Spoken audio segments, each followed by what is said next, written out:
বেগম রোকেয়া ও ফয়জুন্নেসা কি প্রগতি বনাম রক্ষণশীলতার বাইনারি? কারা কোন উদ্দেশ্যে এই সময় এমনটা করছে? অথচ জুলাই ছাত্র নাগরিক অভ্যুত্থান পরবর্তীতে কথা ছিল বাইনারির বাইরে এসে সকল মত চিন্তা পথের বহুত্ববাদী সমাজ রাষ্ট্র গড়ে তোলা।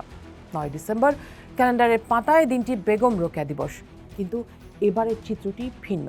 ফুল আর শ্রদ্ধার বদলে সোশ্যাল মিডিয়ায় দেখা গেছে ঘৃণা, বিতর্ক আর চরিত্র হননের নানা বক্তব্য।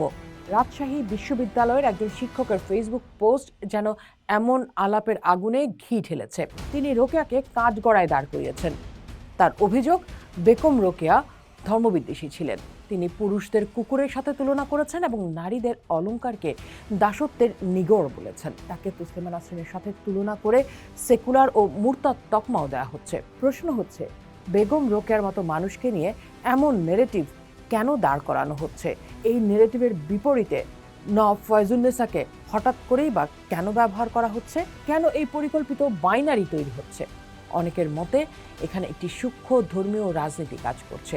নারী অধিকার কর্মীরা যেমন মালেকা বানু বা অধ্যাপক সামিনা লুৎফা মনে করেন, পট পরিবর্তনের সুযোগে একটি মহল নারীদের অগ্রযাত্রাকে প্রশ্নবিদ্ধ করতে চাইছে।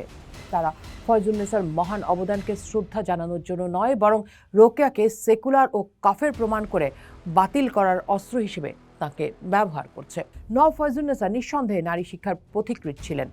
তিনি রোকেয়ার জন্মের আগেই স্কুল প্রতিষ্ঠা করেছেন, হাসপাতাল গড়েছেন। কিন্তু কট্টরপন্থীরা তাকে দাঁড় করাতে চাচ্ছেন কেবলই পর্দানশীল ও ধর্মপ্রাণ হিসেবে। তিনি সমাজ সেবা করেছেন, কিন্তু তিনি পিতৃতন্ত্রের শেকড় ও ধর্মীয় অনুশাসনের দোহাই দিয়ে নারীকে বন্দী করা নিয়ে প্রশ্ন তুলেননি।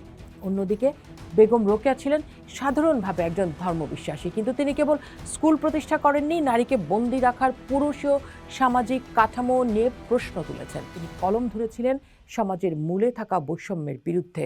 তিনি প্রশ্ন তুলেছিলেন ধর্মগ্রন্থগুলোর দোহাই দিয়ে নারীদের দমানোর জন্য আসলে পুরুষতান্ত্রিক বক্তব্য হাজির করা হচ্ছে কিনা। তার এই সাহসী প্রশ্নগুলো, যা নারী পুরুষের সমতার সমাজ গড়তে বহু বছর ধরে ভাবাচ্ছে, সেই প্রশ্নগুলোকে আর্থসামাজিক পরিপ্রেক্ষিতে বিচ্ছিন্ন করে আজ তাকে ভিলেন বানানো হচ্ছে। ইতিহাসের নির্মম পরিহাস হলো, দুই নারী নিজ নিজ জায়গা থেকে অন্ধকার দূর করতে লড়েছেন। আজ তাদেরকেই একে অপরের প্রতিপক্ষ সাজানো হচ্ছে। যে বাইনারি রাজনীতি থেকে আমাদের বের হওয়ার কথা, এখন সেই বাইনারি রাজনীতি ব্যবহার করে এক নারীকে দাঁড় করানো হচ্ছে আরেক নারীর বিরুদ্ধে।